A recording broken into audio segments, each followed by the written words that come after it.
Good morning, students. Today's topic is limiting reagents and excess reactants. Okay. So first of all, limiting reagents. What is limiting reagents?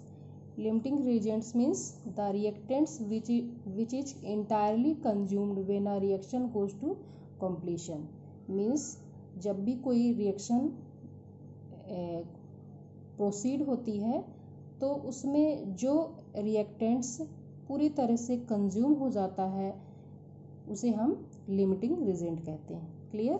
For example, जैसे हमने कोई reaction लिखी है A plus B, ये दोनों आपस में react करके C बना रहे हैं. ठीक है. मीन्स A के हमने 1 मोल लिए हैं और B के भी 1 मोल लिए हैं. A के 1 मोल और B के 1 मोल आपस में रिएक्ट करके प्रोडक्ट C के 1 मोल का फॉर्मेशन कर रहे हैं. ठीक है. लेकिन हमको जो दिया गया है उसमें मान लीजिए कि हमको रिएक्टेंट A के हमको 5 मोल्स दिए गए हैं और B के हमें 10 मोल प्रोवाइड किया गया है. ठीक है. तो प्रोडक्ट कितना बनेगा ये कौन डिसाइड करता है? Limiting reagent. लिमिटिंग रिएजेंट हमारे पास कितना है वही डिसाइड करता है कि प्रोडक्ट का फॉर्मेशन कितना होगा. ठीक है. तो हमें पता है कि इसके 1 मोल और इसके 1 मोल आपस में रिएक्ट करके इसके 1 मोल बना रहे हैं. ठीक है. तो इसके 5 मोल्स हैं.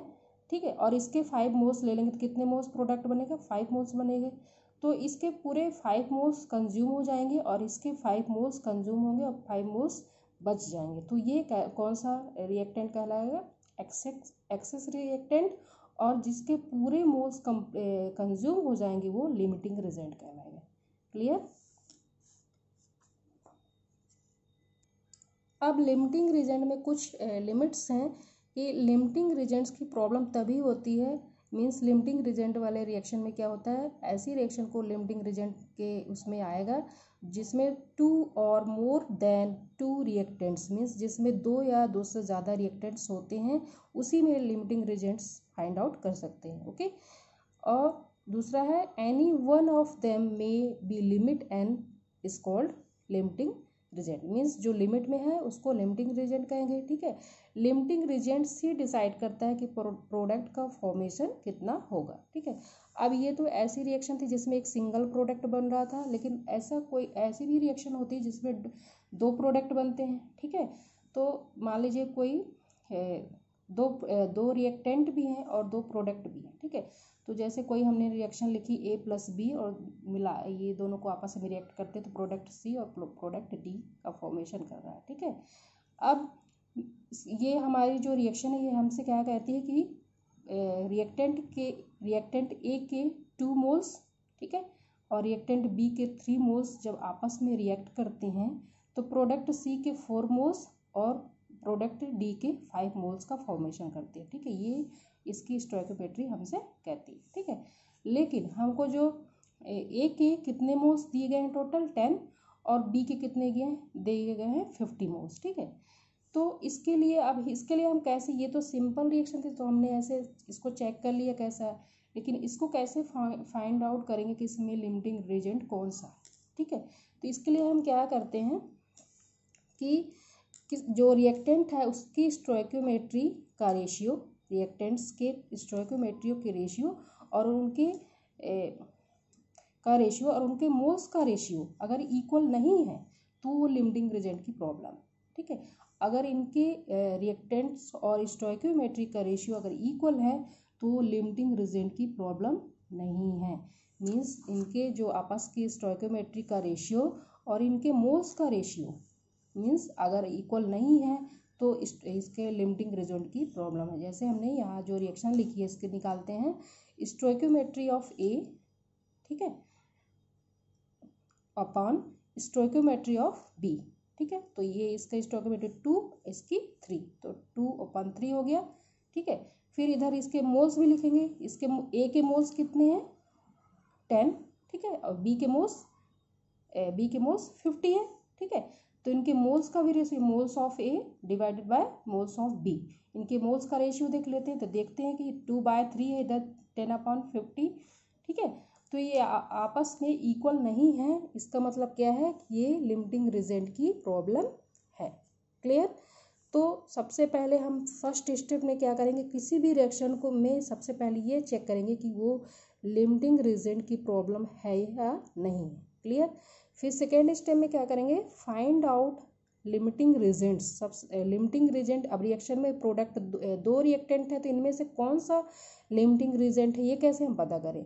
तो हम क्या करेंगे, जिस भी रिएक्टेंट के मोल्स और उसके स्टोइकियोमेट्री का रेशियो जो है अगर लोवेस्ट आता है, ठीक है, उसी वही जो रिएक्टेंट होता है वो लिमिटिंग रिजेंट कहलाता है। ठीक है, इसमें फाइंड आउट करते हैं इसके मोल्स और स्टोइकियोमेट्री का रेशियो। स्टोइकियोमेट्री की रेशियो कितना आया था अभी, मोल्स कितने हैं 10, ठीक है, स्टोइकियोमेट्री कितनी है 2, तो आ गया 5। अब इधर बी का देखो, बी की जो मोल्स है 50, स्टोइकियोमेट्री कितनी है 3, तो 50/3 होगा, तो यहाँ 16 के पॉइंट समथिंग कुछ आएगा और इधर 5 आ गया, तो ये कितना है, ये एक्सेस में है। ठीक है, बी जो है एक्सेस में है और ये लिमिट मीन्स जो ए है रिएक्टेंट वो लिमिटिंग रिजेंट है। तो हमने क्या फाइंड आउट कर लिया, लिमिटिंग रिजेंट। ठीक है, फिर थर्ड स्टेप में क्या करेंगे कि प्रोडक्ट में जो प्रोडक्ट है उसमें मोल कॉन्सेप्ट हम अप्लाई करेंगे। प्रोडक्ट का कैसे मोल्स उसके फाइंड आउट करेंगे, इसके लिए हम क्या करेंगे, मोल्स कॉन्सेप्ट अप्लाई करेंगे। ठीक है, तो क्या होता है, पिछले बार हमने स्टोइकियोमेट्री में पढ़ा है ना, मोल्स ऑफ ए और स्टोइकियोमेट्री ऑफ ए, उनके मोल्स और स्टोइकियोमेट्री का रेशियो और उसके moles of C means product के मोल्स और उसके प्रोडक्ट के स्टोइकियोमेट्री, ठीक है, ये आपस में इक्वल होते हैं। इनमें हम इनकी वैल्यू रख के किसी भी प्रोडक्ट या रिएक्टेंट के मोल्स को फाइंड आउट कर सकते हैं। ठीक है, तो इसको मोल्स ऑफ ए और स्टोइकियोमेट्री ऑफ ए तो अभी हमने फाइंड आउट किया 5। ठीक है, अब मोल्स ऑफ सी ये हमें नहीं पता, स्टोइकियोमेट्री पता है 4 है, रिएक्शन में लिखा हुआ। ठीक है, तो इधर यहाँ रख दिया तो कितना हो गया, मोल्स ऑफ सी कितने आ गए, मोल्स ऑफ सी 5 4 जा 20। ठीक है, तो सी के मोल्स हमको ऐसे फाइंड आउट हो गए। अब जो डी भी है प्रोडक्ट में तो उसके भी ऐसे निकाल लेंगे, moles of A stoichiometry of A is equal two moles of D stoichiometry of D. ठीक है, तो मोल्स ऑफ ए हमें पता है 5, ठीक है, और हमको इसकी स्टोइकियोमेट्री डी की पता है 5, मोल्स ऑफ डी नहीं पता, तो ये इसकी दोनों की वैल्यू पुट करेंगे तो मोल्स ऑफ डी की वैल्यू निकल आएगी 5 5 जा 25। इस तरह से मोल्स इसके फाइंड आउट कर सकते हैं। क्लियर। एक एग्जांपल देख लेते हैं।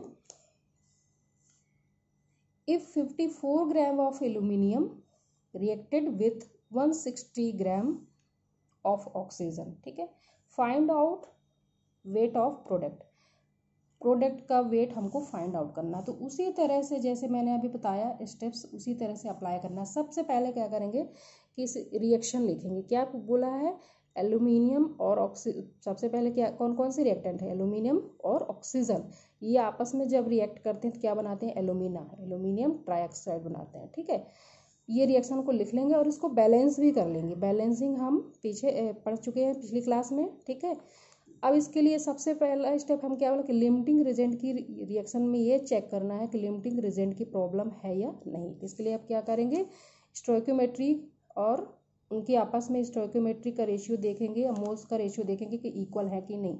तो देख रहे हैं कि इसकी स्टोइकियोमेट्री ऑफ एल एल्यूमिनियम, ठीक है, कितना 4 और O2 की कितनी है 3, इनका रेशियो 4/3 हो गया। और मोल्स का रेशियो भी देख लो, इसके मोल्स, ठीक है, moles of aluminium moles of oxygen. ठीक है, तो कितना आएगा, moles of aluminium moles of oxygen, तो इसका रेशियो भी देख लेते हैं, तो 2/3। ठीक है, तो इसको हम कैसे फाइंड आउट करेंगे, देखो 4/3 और 2/3 है वो आपस में इक्वल नहीं है। ठीक है, ओके, अब मोल्स का रेशियो हमें पता करना पड़ेगा कैसे, एल्यूमिनियम के मोल्स कितने हैं। तो इसके लिए हम क्या करेंगे कि एल्यूमिनियम की जो वो होता है कितना दिया 54 ग्राम और मॉलिक्यूलर मास कितना होता है 27। ठीक है, तो ये 27 2 जा 54 2 मोल्स आ गए, यहाँ पुट कर लेंगे। ठीक है, इसी तरह ऑक्सीजन का निकाल लेते हैं, 160 ग्राम क्वेश्चन में दिया है। ठीक है, और उसका मॉलिक्यूलर मास 32। ठीक है, तो 5 मोल्स हो गए, तो इसका रेशियो 2/5 हो गया। इसका स्टोइकियोमेट्री का रेशियो 4/3, तो ये आपस में इक्वल नहीं है, इसका मतलब ये लिमिटिंग रिजेंट की प्रॉब्लम है। अगर इक्वल होता तो लिमिटिंग रिएजेंट की प्रॉब्लम नहीं होती। ठीक है, अब सेकेंड स्टेप में क्या करना है कि लिमिटिंग रिएजेंट रिएक्शन में कौन सा है, एल्यूमिनियम है, ऑक्सीजन है, कौन सा है, ये हमें फाइंड आउट करना है। ठीक है, तो इसके लिए क्या बताया था कि मोल्स और उसके स्टोइकियोमेट्री का रेशियो जो है, अगर जो लोवेस्ट होता है वही लिमिटिंग रिएजेंट होता है। ठीक है, तो पहले एल्यूमिनियम का मोल्स और उसको स्टोइकियोमेट्री 2/4 1/2 हो गया। ठीक है, ऑक्सीजन का देख लेते हैं, ऑक्सीजन के कितने मोल्स है, 5 निकाला अभी, स्टोइकियोमेट्री कितनी है, ठीक है 3 है, तो 5/3 मीन्स ये 1 से तो ज़्यादा है ना, यहाँ हाफ है, ये तो 1 से भी ज़्यादा है, तो मतलब इससे तो ज़्यादा है, तो इसका मतलब एल्यूमिनियम जो है वो लिमिटिंग रिएजेंट है और ऑक्सीजन जो है एक्सेस रिएक्टेंट्स। ठीक है, ये हो गया लिमिटिंग रिएजेंट, हमने फाइंड आउट कर लिया कि एल्यूमिनियम है। अब थर्ड स्टेप में क्या करना है, हमको प्रोडक्ट पे मोल्स कॉन्सेप्ट अप्लाई करना है। ठीक है, तो क्या करेंगे, moles of aluminium by stoichiometry of aluminium is equal to क्या होता है, प्रोडक्ट के मोल्स और उसका स्टोइकियोमेट्री होता है। ठीक है, अब इसके हमने अभी फाइंड आउट किया, इसका रेशियो 1/2 यहाँ पुट करेंगे, मोल्स ऑफ एल्यूमिनियम ट्राइऑक्साइड नहीं पता, इसका स्टोइकियोमेट्री पता है 2 है। ठीक है, तो कितना हो जाएगा, 2 यहाँ आ जाएगा, तो मोल्स ऑफ एल्यूमिनियम ट्राइऑक्साइड 1 आ जाएगा। ठीक है, अब वेट निकाल लेते हैं, वेट हमको पता है कि क्या होता है, मोल्स इनटू मॉलिक्यूलर मास होता है। ठीक है, तो इसके मोल्स हमने 1 फाइंड आउट कर लिया और मॉलिक्यूलर मास होता है एल्यूमिनियम ट्राइऑक्साइड का 102, तो कितना हो गया 102 ग्राम। तो इसी तरह से एल्यूमिनियम ट्राइऑक्साइड का वेट फाइंड आउट हो गया। क्लियर। अब नेक्स्ट पॉइंट है, छोटे छोटे टर्म्स और रह गए हैं, इनको देख लेते हैं हम।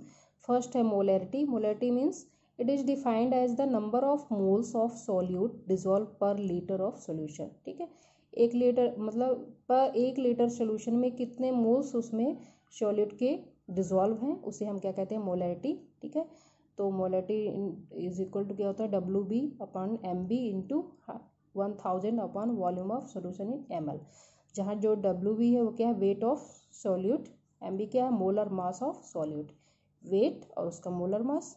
ठीक है, ये volume of solution in ml कितने में बना है, ठीक है, ये रखेंगे, तो ये हो गया मोलैरिटी। फिर है molar mass percent, it is the amount of solute present in 100 gram of solution.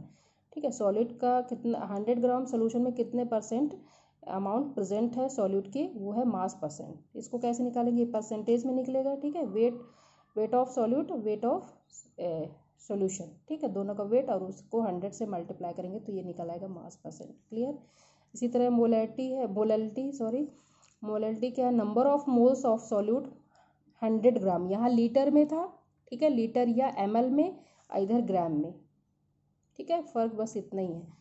तो मोलैरिटी इज इक्वल टू क्या होगा, WB/MB, सेम वही है, 1000 इंटू यहाँ WA आ जाएगा। ठीक है, यहाँ ग्राम में लेना है, इधर क्या लेना था, ml में लिया था हमने। क्लियर। तो इस तरह से हमारा मोलैरिटी हो गया और यह चैप्टर भी कंप्लीट हो गया है। आई थिंक आप लोग को समझ में आ गया होगा, और अगर कुछ डाउट है तो आप मुझसे पूछ सकते हो। Thank you.